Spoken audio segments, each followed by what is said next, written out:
Welcome back to Schmattz Outdoors, everyone. Today we're going to be going over how to make beaver boards for stretching and drying your beavers. I already have a few made. I only have 2 of them. I don't catch a lot of beavers. Anywhere up to about 9 or 10 beavers in a season is a good season for me. Typically I end up in that 5 to 8 range every season. But I only have 2 boards to dry them on. And I've had issues trying to put beavers on both sides of my boards. If I stand my board up while the beaver aren't dry yet, they tend to sag because I try to leave my beavers a little loose on there. And maybe too loose is the problem, but it'll end up sagging my fur towards the bottom, and it'll end up leaving like a ripple, and I can't get that back out of there. So I typically try to only put beavers on one side of my beaver boards. If I have a beaver on there for, say, 2 days or so, then they're dry enough, they've tightened up a little bit, they've taken some of that slack out, then I could put a beaver on the back side. But again, I don't always have the time to do that, to wait like the 2 days and then have, to be able to put the beaver on the back side. I've mentioned in other videos, so I basically try to put up my fur over a weekend. So again, I don't always have that extra 2 days to wait to put the second beaver on. So this video is going to be making beaver boards. I make them a specific size for a reason, and we'll get into that here in just a second. But yeah, I have 2. I'm going to make 2 more. I'm kind of going to go step by step here on how I make them, how I get my circles and all that on there, which, a lot of people have questions on. There might be cheaper ways to do it than what I'm doing here. If you have those, please put them down in the comments below. But otherwise, I think we'll just get right into it. So what I have here is one of my beaver boards. You can see it's dirty, muddy in the middle. I don't even want to say always. I don't care if my beaver are dry, the fur is dry when I skin them. I haven't had any issues with them drying on here. One thing that I'll do is, after I nail them on, I'll just go around the edge and like pry. Say I got my nails here, I'll just take a screwdriver up and just pry up a little like that and get my pelt so it's like 3/8 of an inch off of the board all the way around. And that seems to get me enough air underneath there or whatever that it doesn't matter that the fur dries. And it doesn't spoil. The hide will dry just fine even if there's a little bit of moisture in the pelt.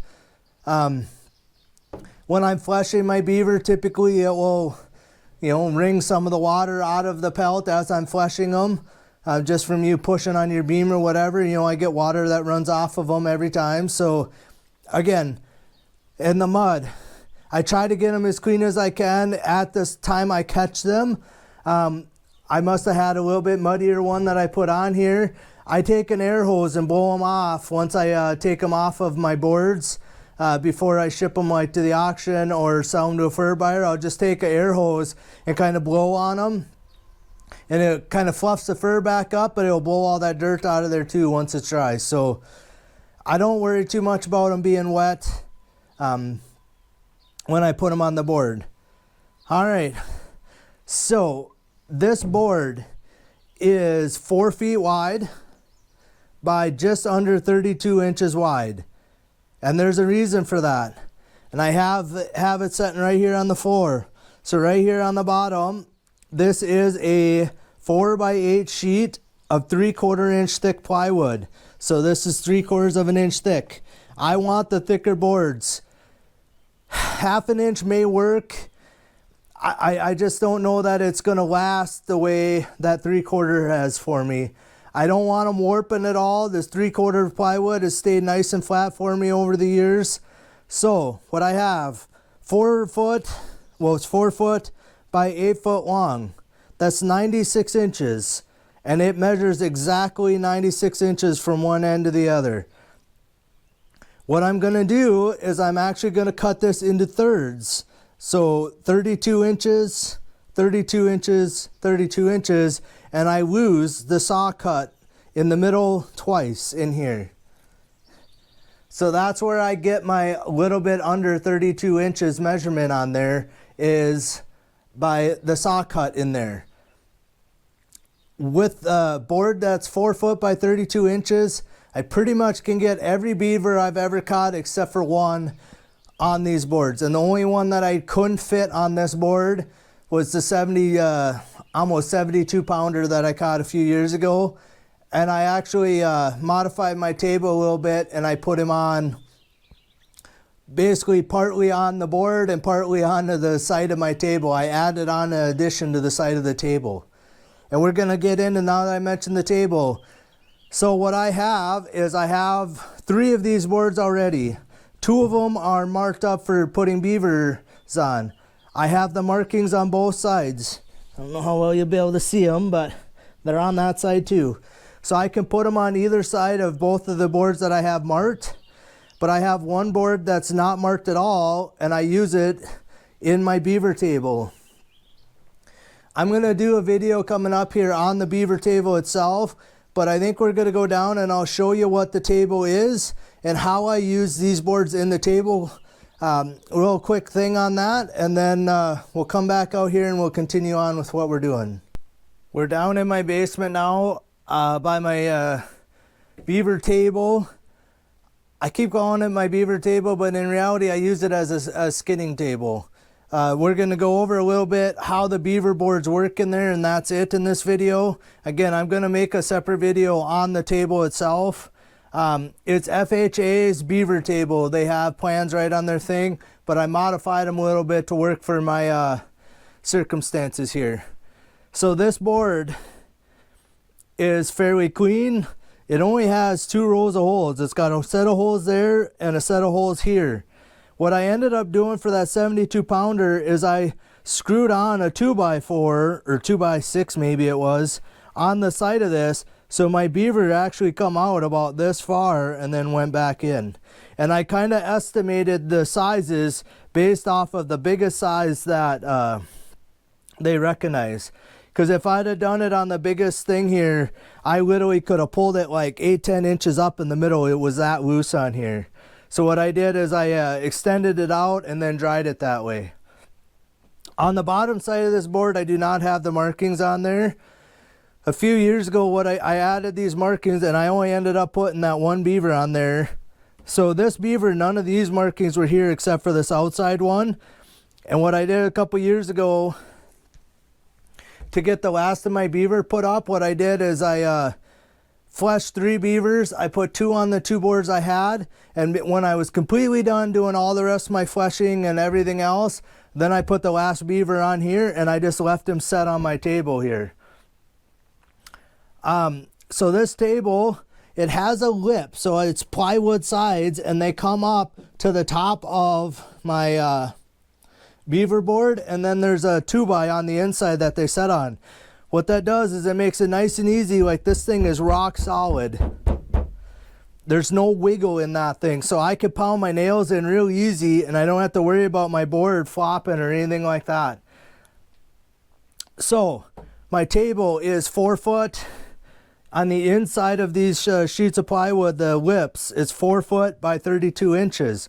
So my board, making them a half or a third of a sheet of plywood, gets me so they fit perfectly inside here. You can see on this one, I have a pretty dark line, you know, a crosshair essentially in the middle, and then going out. So I'm going to show you how I figured that out on my the new boards as I make them here. My old boards don't have them that dark, and I'm actually going to add them on there. So I want my board to be, like I said, just a hair under 32 inches wide, and it can be the full 4 foot long, and it will fit into my table. When I'm done, I could just poke my arm up from the underside here and push the board up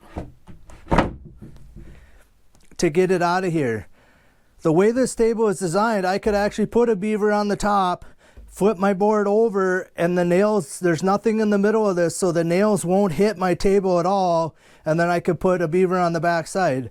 So if I do already have one on one side that's, like I said, partially dry, I could flip this thing over and put a second beaver on the other side of it without it hitting the table.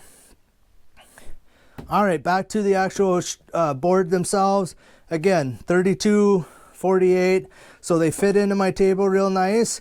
It ends up working out nice that you get 3 of them out of a sheet of plywood. So, and right now I'm actually only going to make 2 because I have a use for the third piece of the plywood. But we're going to go back outside and we'll continue on with the video here. So one point I want to make on that table that I didn't make while I was down there, I use it as a skinning table as well. And because it's, a 3/4 inch sheet of plywood, that thing's rock solid. I could throw, a 70-pound beaver up there or a coyote or anything else on those boards without any issue. So what I do is I actually have a piece of plexiglass that I just lay over the top of that table just because it's easy to wipe up then. I don't have to worry about the blood staining my board or anything like that. So I just have like an 1/8 inch sheet of plexiglass that fits on the top of that. And it works really good for skinning. I can, like I said, I wipe the blood right off with a paper towel.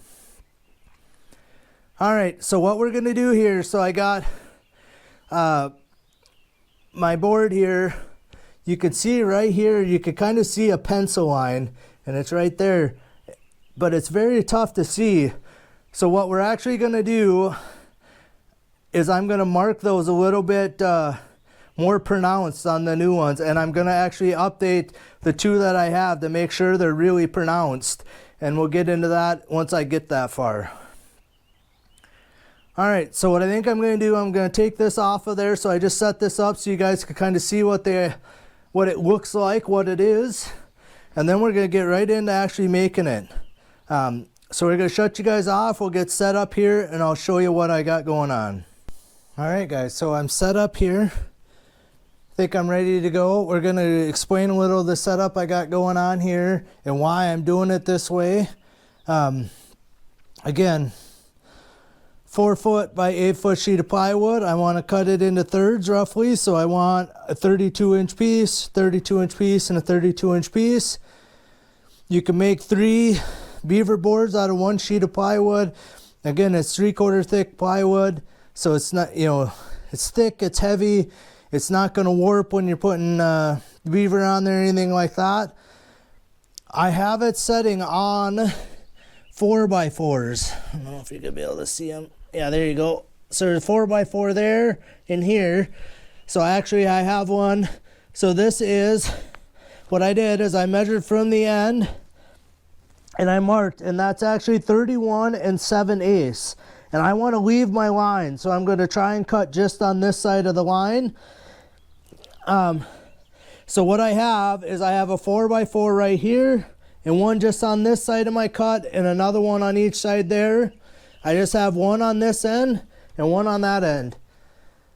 I only have 2 sawhorses. I got one here and here. So if I tried to set this up on sawhorses, if I put a sawhorse like over here and here, then I'm trying to hold this piece of plywood up as I cut, especially as you get towards the end, and I don't want it splintering my board out. If I had 3 sawhorses all the same height, I'd put one like here, one on this side of my cut, and then one holding this piece, and I'd feel a little more comfortable cutting that. And I don't have a table saw, and even if I did, this sheet is heavy enough that I can't hardly manhandle it around enough, I don't think, to get it up onto a table saw to cut it. So we're going to skill saw. My skill saw from this edge to the face of my blade is 1.5 inches. So what I did is I measured 31 7/8, and then I went 1.5 inches more, and my line is right on the inside there. I don't know if you're gonna be able to see it. Yeah, right there. And I did the same thing on that end. I'm using the main ruler of a T-square. The other half of it's right here. And they fasten together and they kind of lock together. But what I do, what I'm going to do is I measured and I just wood clamp that on there so I can start on that side with my skill saw and cut right down this line, you know, and just run my skill saw right along that edge. If you're a better skill saw operator than me, you might be able to freehand that and keep it nice and straight. I'm not that guy. I can't cut a straight line to save my butt. So also, I put a brand new blade in my skill saw here too. I want this to be as nice and as clean a cut as I can. I don't want it splintering the edges of the board at all, because I may have to put a beaver out all the way right to the edge of the board. So I don't want it splintering. So what we're going to do here, you could use, so I want to make point, you could use a 2x4 for this. You can use pretty much anything that's a straight edge as long as you know that it's straight. This ruler is nice and handy. It's light. Again, I just clamp it on with a couple wood clamps to hold it in place. So what I have right now, when I cut this board is supported over here and then here and here. So it's not going to want to tip or rock. And then this one's supported here and here, and then one on that end. I'm using 4x4s just to get me up off of my floor a little bit higher. You could use 2x4s. You just want to set your skill saw to make sure you're not cutting, you know, more than say half an inch past your plywood on the underside. I like to have my skill saw blade a little more exposed, so I like the 4x4 to get me up a little higher. And what I'm actually going to do is I'm going to kneel down right here, and then we're going to cut across, you know, I'll hold the saw and I'm going to push it across here. So I shouldn't have any issues with pinching. I shouldn't have any issues with it splintering out on the end. When I get to the very end, you know, the two boards aren't going to want to shift, because again, they're setting on the same height blocks all the way across. You know what? Maybe I'll set you guys up so you guys can see what I'm doing here. All right, so like I said, I'm going to kneel down right in the middle of my board here. And what I'm going to do is I'm going to start over here on your guys' left, and I'm going to just run the edge of my skill saw, you know, the edge of this skill saw right up against my stop there. And I'm just going to slowly push and cut all the way across. Make sure you're wearing eye protection. Skill saws like to throw lots of debris around. I always wear eye protection. You don't necessarily need safety glasses in my opinion, but at least a pair of glasses. So I got my sunglasses on. Yeah, safety glasses would be recommended. If you guys like, a face shield would work too, but some kind of eye protection would be good. All right, here we go. So again, we're just going to start right on the edge here.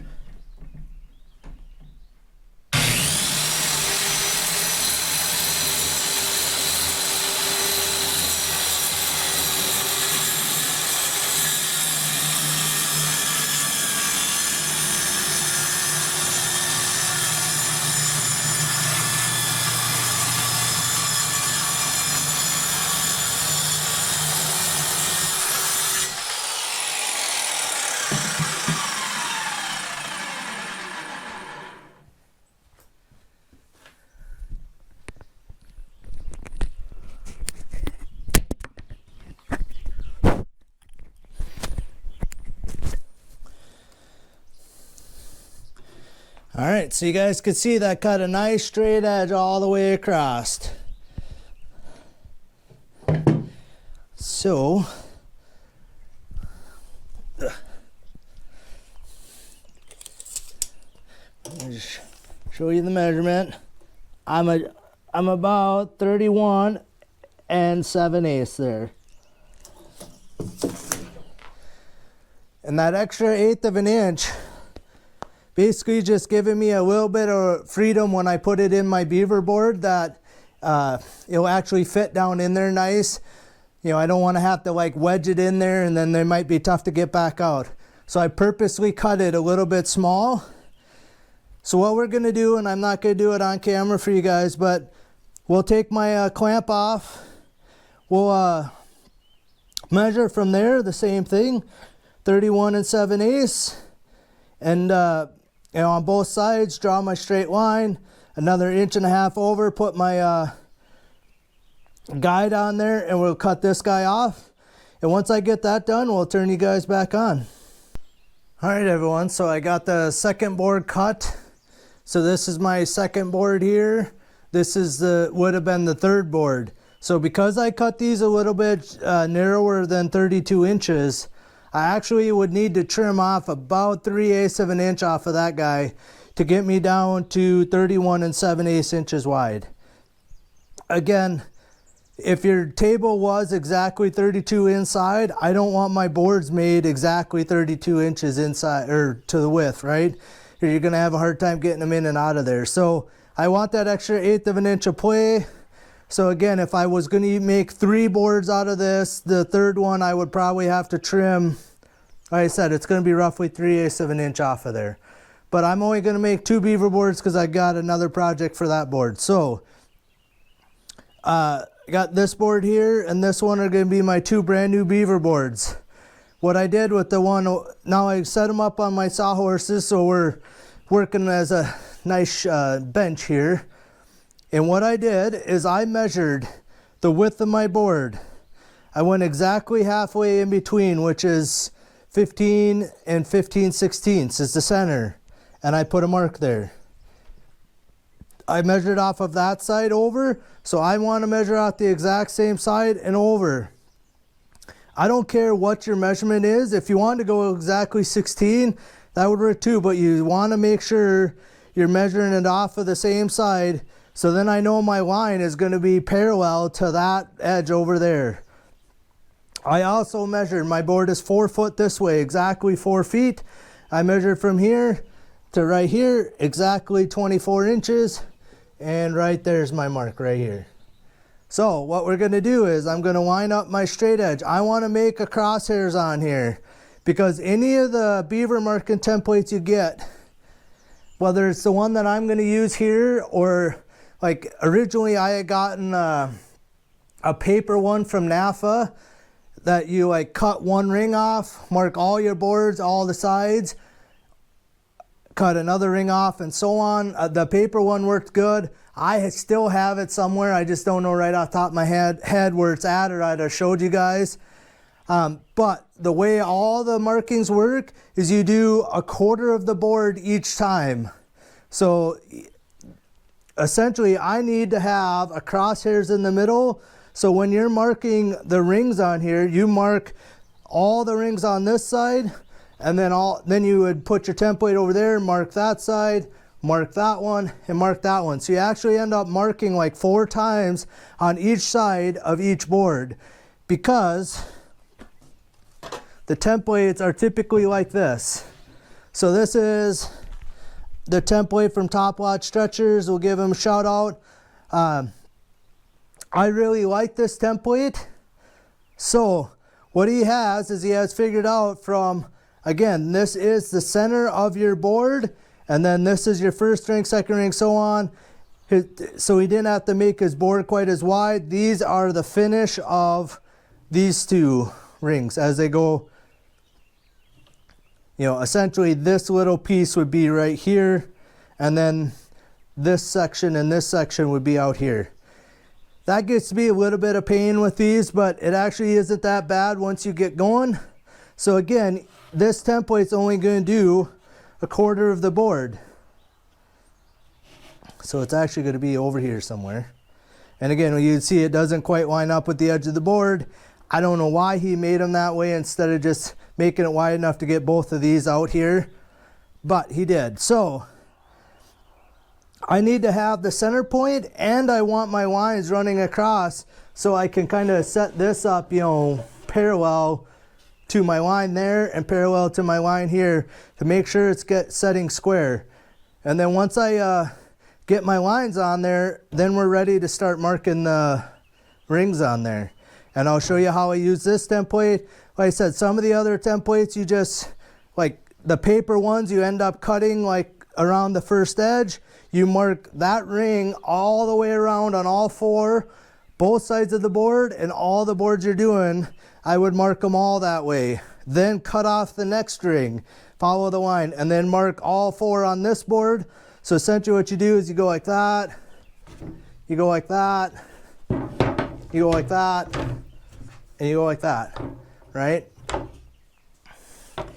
So the trick is there, you want to do, on the paper ones, you want to cut 1 ring off, do all the marking of all the boards, all 4 quarters, plus both sides, plus every board you're making, all with that one ring.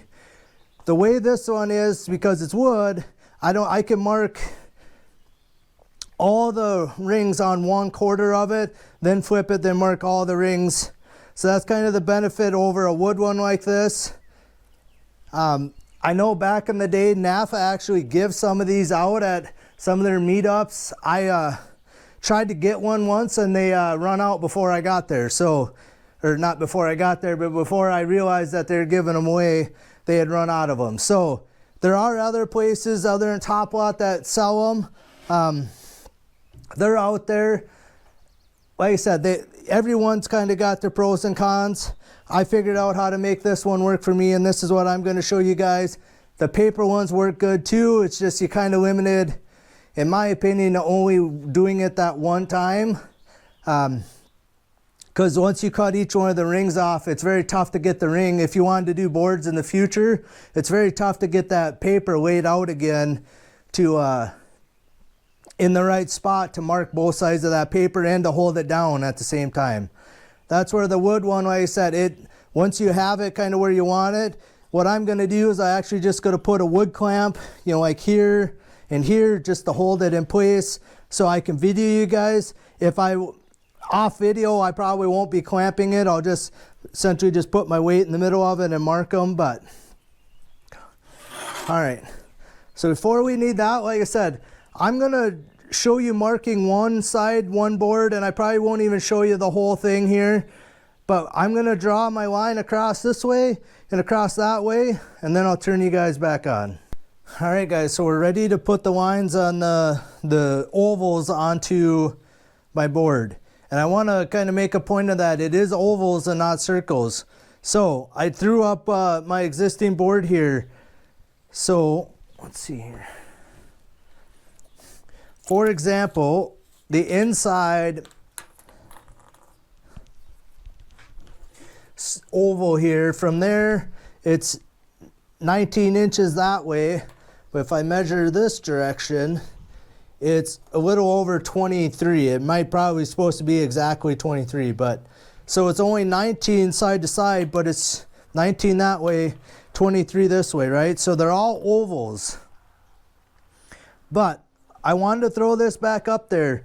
So I don't know if you guys noticed, but I have all my lines are actually different colors. Some of them are pretty cool, so like that one and that one, but that one's more of a blue color. Get my camera out of the way. Where this one's more of like a teal color.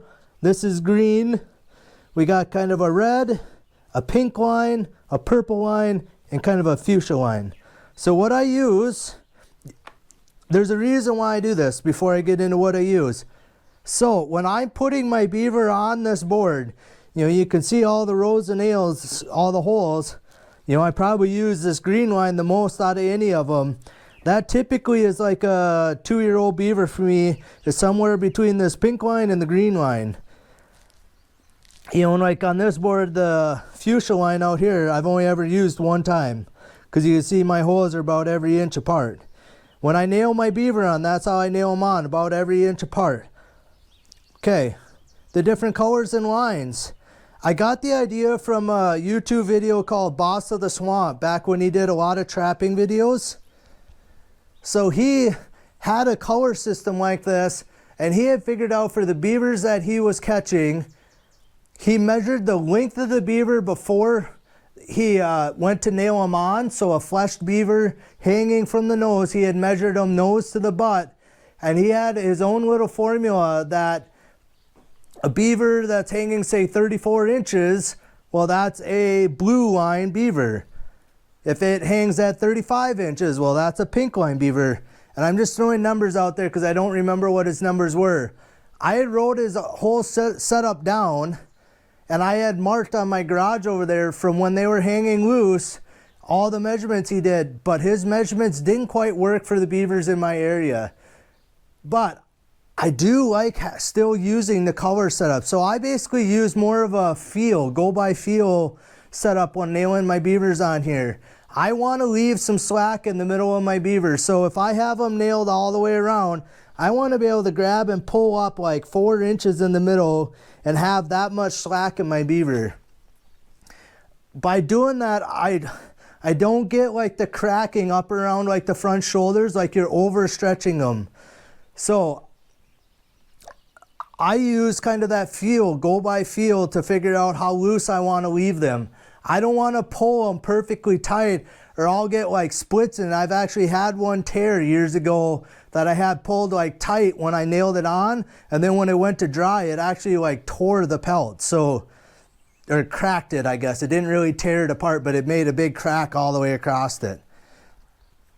So colored lines, I actually still like them even though I don't use the Boss of the Swamp's measurements.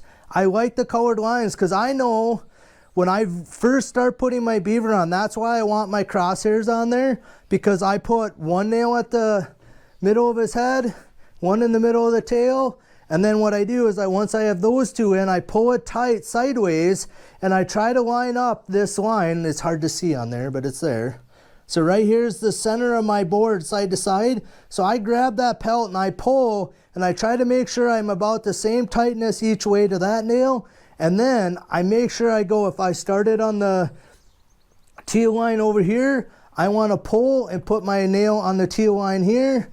And then I pull that side, you know, until it's taut each way, put my nail right in the center on that teal line. So that's my first 4 nails are always right on those lines and on the same color circle. Then when I go to put my beaver on, you know, I pay attention, okay, I'm on the teal circle, so then I go split between these 2, put a nail on the teal circle, or teal oval, I guess, and I make sure that I follow the same color all the time. You know, once I get, you know, and I keep splitting my gap in half. So I go from 4 nails, I'll go to the quadrant here, here, here, and here. Now I got 8 nails. Then I'll split that in half and grab the middle of that, put it there. And I keep splitting it in half till I get about 32 nails on there. And then I can pretty much tell how loose my beaver is going to be. And if I think it's too loose, I pull all those nails out and I move it out a little bit. If it's too tight, then I pull all my nails out and I move in a line. So by getting roughly 32 nails in there, I know it's a lot of work to put in and then take them back out. But once I get them in, then I kind of make sure my tautness is right. But I'm making sure that I'm always on the same color line. So if I have 6 black lines here, how many is there? 7 black lines. If I have 7 all black lines, it's easy enough, and I've actually seen pictures where guys start out on this line and then all of a sudden, oh, now they're on the next line in, you know, and they aren't getting quite the right shape because they're actually skipped a line someplace in there where they went from one line to the other and then, you know, followed the wrong line on part of it. So you're actually using like 2 different lines on there. It's easy enough to do, especially when you get in a hurry, especially if you maybe don't have the best light when you're doing it. So I like to have different colored lines. I'm actually sort of working out that same type of system that the Boss of the Swamp have. I don't catch a ton of beavers, so I don't have a huge sample size. But I know pretty much that a 2-year-old beaver is going to be about the green line on here. I don't even know what size that is. I don't really care necessarily what grade size it's going to be. I just want to make sure it's uniform all the way around. You will see that I typically go right on the line or just out beyond the line. So like here, you know, there's nails on my side of the line. So I want to make sure that I'm, you know, if I'm going to put it out to that grade or that size, that I'm pulling it far enough that I actually am going to get that size and not be, you know, think I'm getting like, say, a 1XL beaver. Well, I went right to the line, and by the time they grade it as an XL beaver because it's just short of the line all the way around. So, all right, so the colors. I bought just a pack of Corolla markers back in the day. And I don't know, there's 10 of them in here. Apparently I'm only using 7. You can see I'm not using a yellow one, a light blue, and a light green colored one. They just don't show up that well on my board, and there's not enough difference in between each color that I can tell the difference, see the difference on there. So I actually have them in my pack here in order. I can get them sweat out here without them all dumping out. Come on.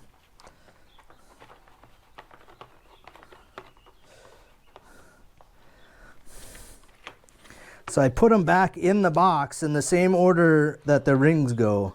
And this one will go right here in the middle. Okay. So we got kind of a red color, red. Then we got blue, pink, green, purple, teal. And it looks purple here, but it ends up being kind of a fuchsia color on there.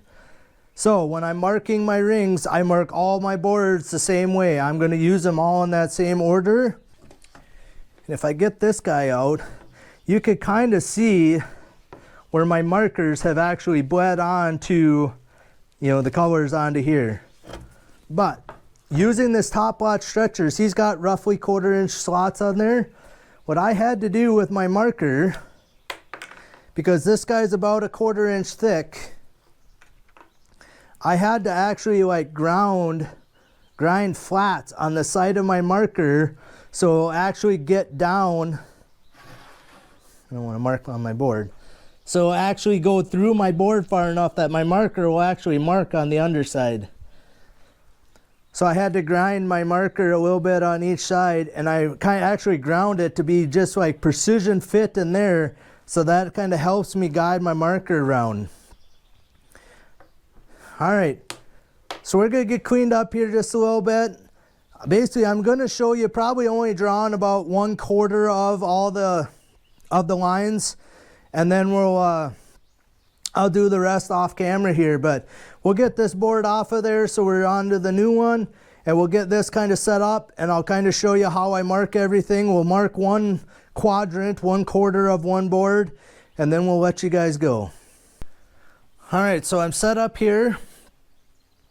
What I did is I drew with a pencil across and across, and then what I did is I tried to line up. You could see my template is lined up right with the line. It's a little hard to see, but right here you can see the line.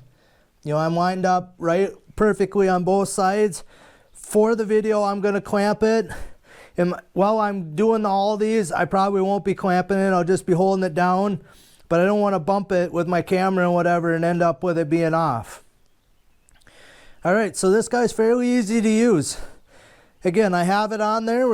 I'm gonna mark one quadrant, or a quadrant is 1/4 of a board. So I'm gonna do 1/4 of it here on camera for you guys. Once I'm done, I'll kind of explain how you do the other ones, but I'm not gonna make you sit through that. So the first circle on there is red. So we got my red marker here. We're gonna start right over here on the end. Again, I got it ground off a little. So we're gonna just stick it in that, and we're just gonna mark. There, you can see down in there. So you can see like here, there's no markers. So you just stick my marker in there.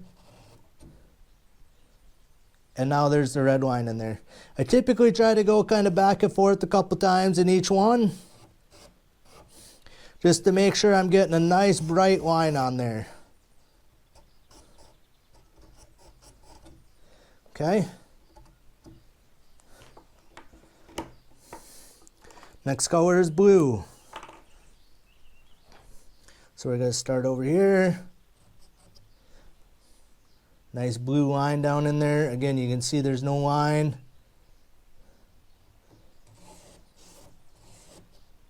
There's a nice blue line down in there. I know my camera shadow, but you could see the line in there.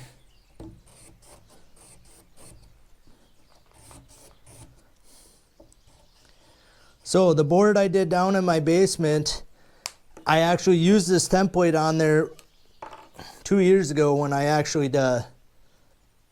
put that beaver up on there.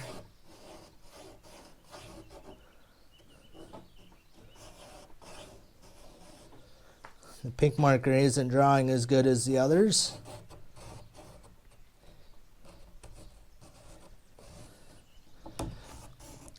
So yeah, I did use it, but you can tell that this setup has gaps. It's going to leave gaps in there, and I'm going to try and quickly go through this and mark all these, And then I'm going to show you how I fill in those gaps.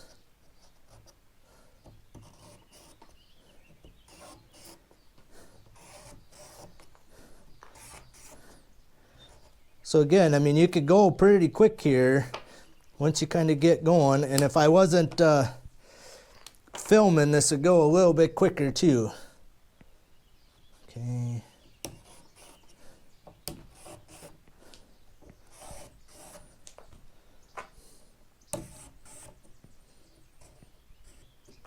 Okay, purple is done.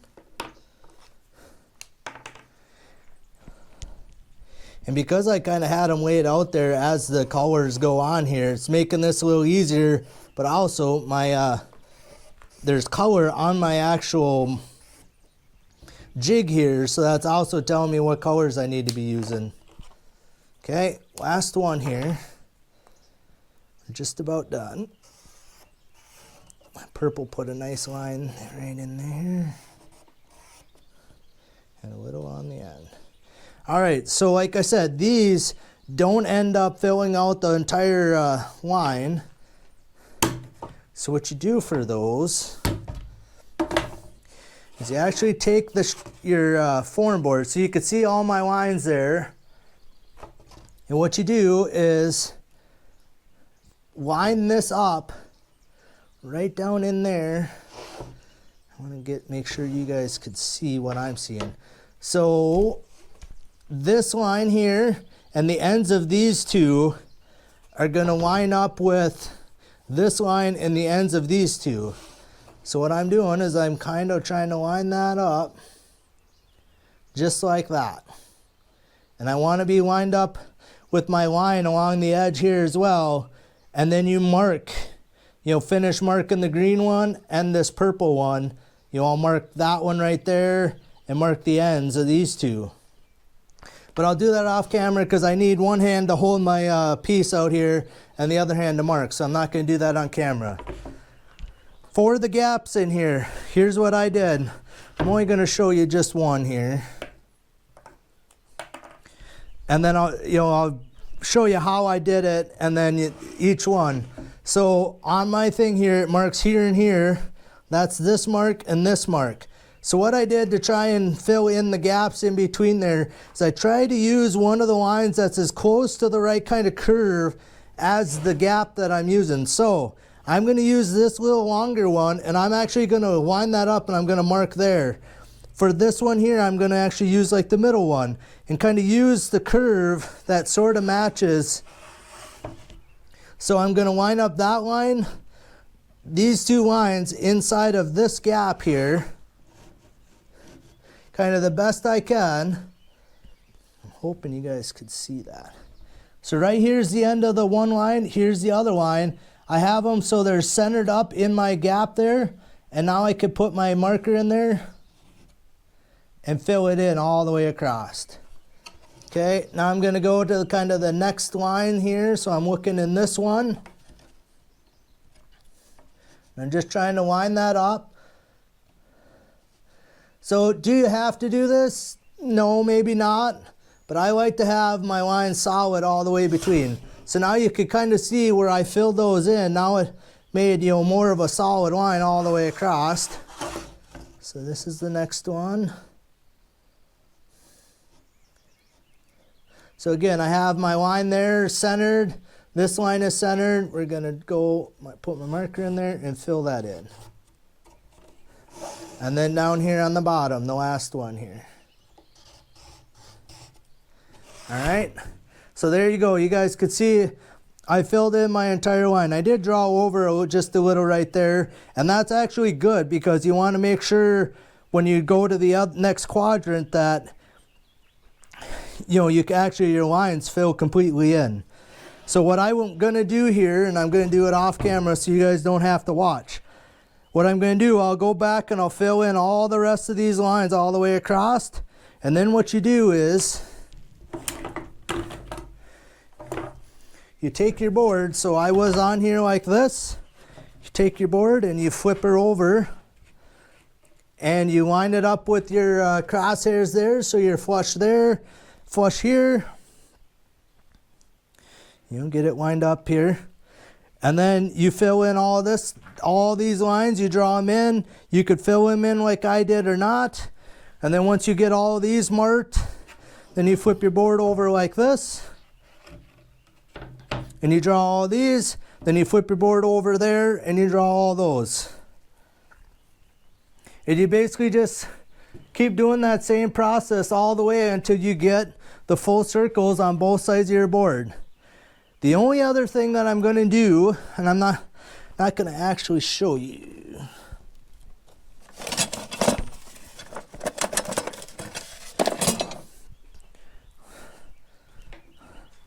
So the only other thing I'm going to do to these boards and I'm actually going to go back and do it to my old board as well. Because over time my pencil kind of wears out and you can't see it that good. I'm actually going to go back and take a black permanent marker and I'm going to mark from probably inside this line, probably to outside of that line, and make a nice dark permanent black marker line. So when I'm going to put my beaver on there that first time, I know exactly where the center of my board is. Because on some of those, or my existing ones, sometimes it's hard to tell where the center of your board is. If you don't start with it in the center, your beaver is going to end up probably being a little wonky on your board.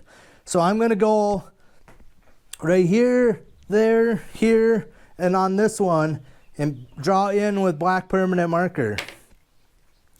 That way I can see the quadrants of my board a little easier when I go to put my fur on there.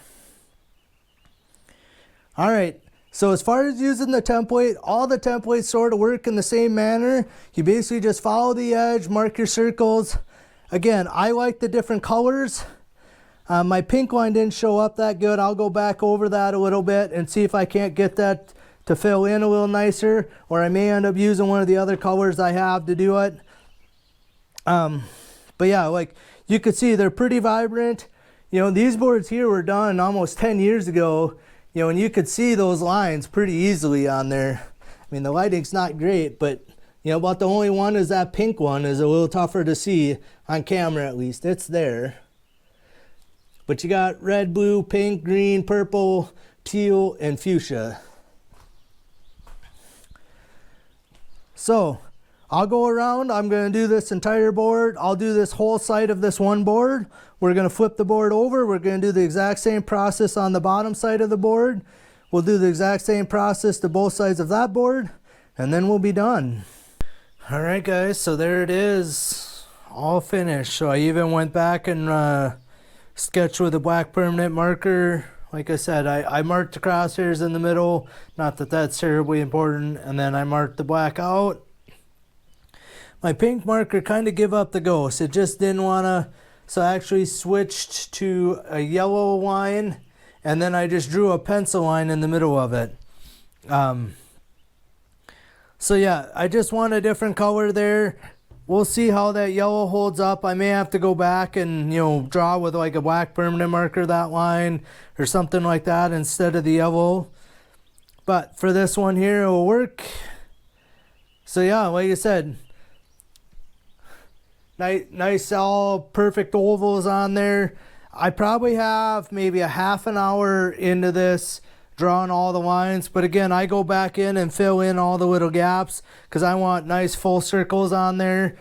If you were to just take the template, which I got sitting over there, and just mark it how it is and leave the gaps in there, it'd probably take you, well, maybe half that time. In 15 minutes, you probably could mark the whole thing. Again, I marked 1/4 of the board, and then I flipped it, marked that quarter, marked that quarter. You could, in theory, mark all the purple, flip your board, purple, purple, purple, but I feel like it's a little extra time to do that. And again, if you guys wanted to mark them all in one color, it'd go a little quicker as well because I'm switching markers in between. I mark all the whole template just how it's setting there, and then I went with each individual color and then filled in between. So it takes a little extra time for that. But like I said, there's no confusion which line I'm putting my beaver on. If I start on a green line when I'm doing like the, you know, first 4, it's pretty easy to stay on the green line for the whole beaver. So, all right, I just thought I'd show you the finished product. All right, so I think that's all I got for you. I know it ended up being a little longer video than I had hoped, but there's a lot of information in here. Like I said, use what you will. If you want to do all black lines, you go right ahead. Again, I like the different color lines, and it kind of helps me when I put my beaver on to make sure I'm always pulling to the same line, because it is easy to get off. And actually I have in the past, even though I have colored lines, I've started doing like the first 4 on one color and then thought I was on the next color in, so I put some of the next nails in. Well, then when I went to like do all the finishing nails, so I go every inch, I'm like, wait a second, somehow I got off a line. And it's a real pain in the butt to pull all your nails and have to move it either in or out to get it all to line up. So the color lines, I think they're a benefit. Even if you went every other line, did like, you know, a red line, black line, black line, or whatever, because I do have, you know, red permanent marker in my pail here as well. You know, so a guy could go a red line, black line, red line, black line, and so on all the way out, just so you don't have 2 colors that are similar to each other next to each other. That's kind of why I went, it's kind of, you know, reddish color, bluish color, reddish color, bluish color, reddish color, bluish color, reddish color. I understand that they're not, but it's red, blue, pink, green, purple, teal, purple. You know, it just kind of gets it so you make sure you're doing different colors, you know, next to each other, and there's enough difference between the 2 colors that makes it easy to tell what line you're on. All right. Like I said, so we're going to do all the rest of this board, both sides, that other board, both sides, and I'll be done with this for the day. If you guys have any questions on the beaver boards themselves, feel free to leave the comments down below. I'll try to answer the best I can what I did here. I will be at some point making a video on my actual beaver table down there and how the boards fit into that. When I get that video done, I will link that down in the description of this video.